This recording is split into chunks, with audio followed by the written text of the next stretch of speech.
Lep pozdrav želim, jaz sem Liza Marina in vas lepo pozdravljam v svoji družbi. Danes bom govorila o razlogih, zakaj težko postavljamo ceno. Prvi razlog, zakaj težko postavljamo ceno, so naša prepričanja o denarju.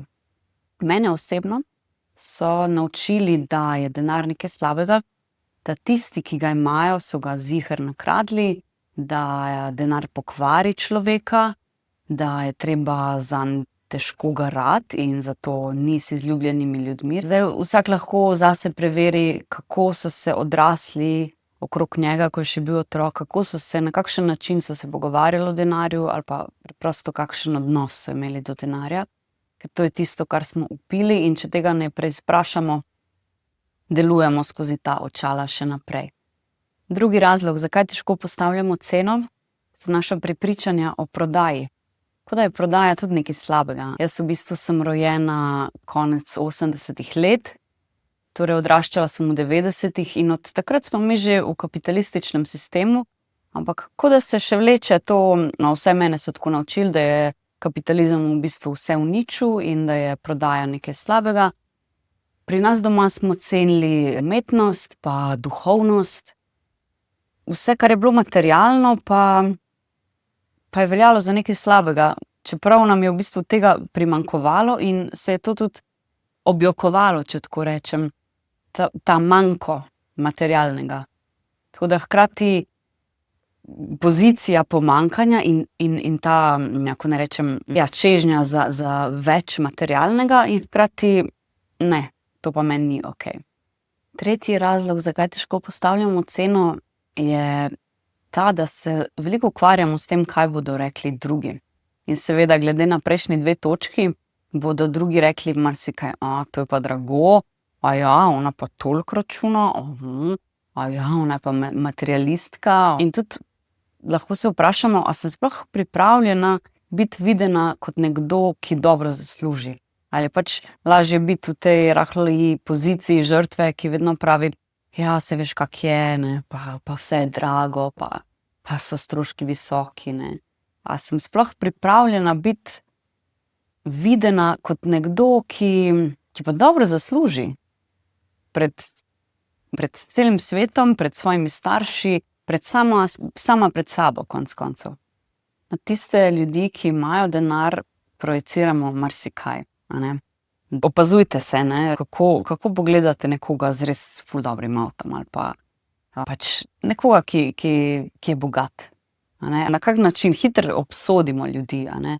In tudi ne samo tiste, ki imajo denar, ampak na splošno ljudje veliko sodimo in se potem tudi bojimo sodb drugih, a ne, ker ljudje pa bodo rekli, da sem cringe, da sem vsiljiva, če hočem prodati, a ne, pa če postavim, če jasno in glasno povem svojo ceno. Rekli bodo, da sem kapitalistka, ampak nekdo pa bo rekel, točno to rabim, točno to, a ne. Nekje pač je naša publika, če tako rečem, oziroma naša stranka. Ampak treba je pa plačati ceno tega, da bom narobe razumljena. Četrti razlog, zakaj težko postavljamo svojo ceno, je pogojevalna vzgoja. Večina nas je bila vzgojena na način, da si je treba ljubezen zaslužiti, pa kaznovana, kadar nismo bili ustrezni, kadar nismo ustrezali nekim pričakovanjem drugih, a ne. Redko kdo je bil vzgojen tako, da je to čudež, da se je rodil in da ga imamo radi samo zato, ker obstaja.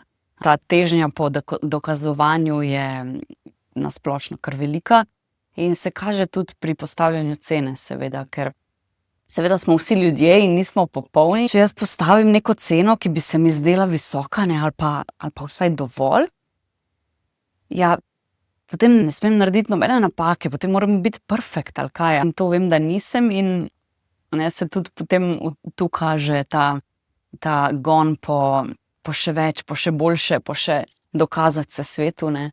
In potem je lažje imeti nižjo ceno, če bo šlo slučajno karkoli narobe. Peti razlog, zakaj težko postavljamo ceno, je, da nas tega preprosto noben ne nauči. Tako kot sem že prej rekla, mi smo v kapitalizmu že zadnjih 35 let, ampak zdaj se uvaja v šolo finančna pismenost. Pa tu sploh še nismo pri postavljanju cene, verjetno, ampak preprosto nas eni so naučili, da se cenimo, pa tudi kako se pogajati. Jaz sem se na akademiji naučila marsičesa, res marsičesa, ampak na trgu sem pa mogla biti kolikrat podplačana, da sem potem prišla do tega, pa dobila sem kjer vse nagrade, skratka tisto zunanjo potrditev, da sem jaz dovolj, baje sem dobra, baje si zaslužim neko dobro ceno, pošteno plačilo. In takrat šele sem prišla do tega, tudi se med mladimi se več govori o ceni, kar pač ni tako samoumevno pri starejših generacijah. Danes se mladi, vsaj med igralci, se več pogovarjamo o tem, koliko smo plačani, kar se mi zdi ful pomembno. Tako da sčasoma se bomo tega vsi naučili, ampak očitno the hard way.